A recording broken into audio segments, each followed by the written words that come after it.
hands together for Margarita, ladies and gentlemen!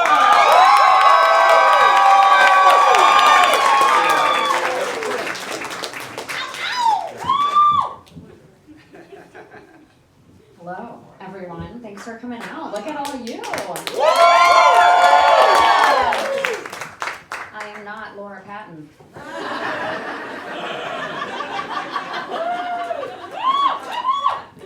My name is Margarita, like the drink, which works because I'm salty and cheap. They don't have me on the menu here tonight, so I wrote my name in at the bottom. Just order me and I'll come tell you jokes. Sometimes people try to send me back, though. Rude. I went to a doctor last week. Very stressful. They ask you so many questions now, it's like taking the SAT at the appointment. What's my blood type? Shit, I knew this. When was my last sexual encounter? I'm terrible at essay questions.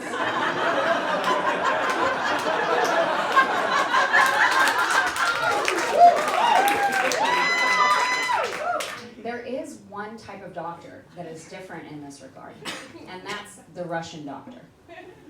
They won't ask you questions at all, not even your name. Have a seat, Margarita. An American doctor will ask, any changes to your diet? And a Russian doctor will say, I can see you don't have diet, but I recommend this to you. I'll tell my receptionist to put the Snickers bowl away from the lobby, okay? And God forbid you mention that you're a picky eater. You eat a lot of things, but definitely not picky. The only question a Russian doctor may ask is, are you sure telling me everything, Margarita? We're gonna do STD panel. It's gonna come out one way or the other.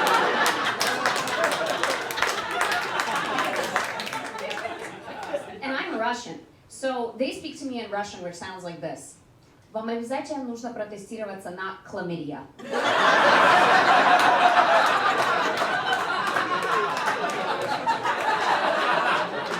И вообще, я советую вам протестироваться на herpes. Oh, and I just got back from a trip to Korea, and I have been personally victimized by Korean Airlines. As a Jewish girl with very delicate digestion, what they served me on that plane was anti-Semitism.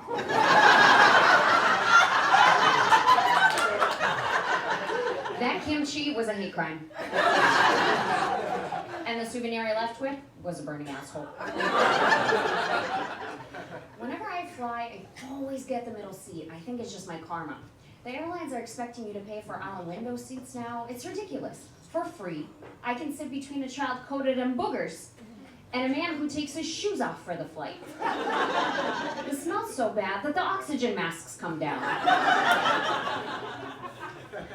The flight attendants look rough these days. I always try to crack jokes with them when I travel, in case he gets me a little something, you know? I came up to them, they scanned my boarding pass. She said, you're a 48D. I said, I'm very flattered, but I'm only a 34C.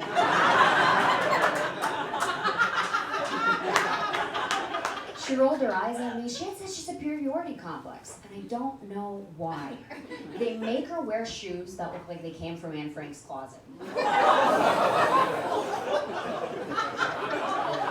Now, there is one place that's safe from what us peasants get put through, and that's first class. But I never understand how people are willing to pay so much money for it. For an extra $400, you essentially get a guaranteed spot for your overhead bag.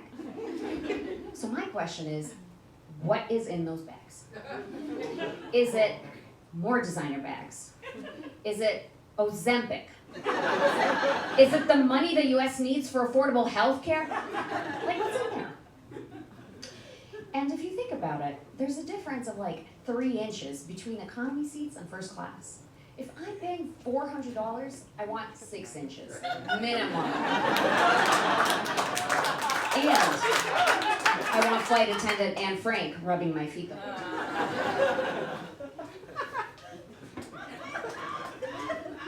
Now, you always hear about those people that somehow get upgraded to first class. Well, it happened to me. They offered me an upgrade, but I was traveling with my whole family.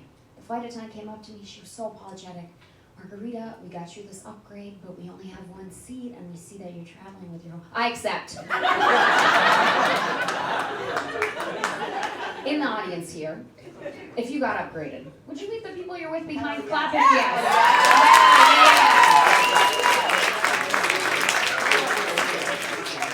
I appreciate an honest audience. Hell, I'd even trade in my family's seats for me to get upgraded. Fuck them! They don't need to come with me. And I actually worked in customer service myself for a bit when I had my own business. And it taught me a lot about managing annoyances. But whenever people would call me up and be like, can I speak to someone higher up than you? I didn't know what to tell them because I worked for myself. So I'd just pause and yell, Mom!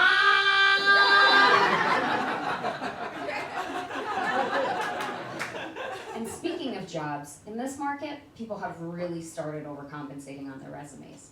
You'll read something like, drove monetization of 18 gastronomic concepts. And it's the chef at Panera Bread. Or built a roster of female entrepreneurs leading to revenues of $50K per year. And upon closer inspection, it's a pimp. And this one always gets me. Served as keynote lecture to dozens of executives, pushing literary boundaries with comedic touch. That's me right now, and that's all of you fuckers. That's my time. Thank you so much.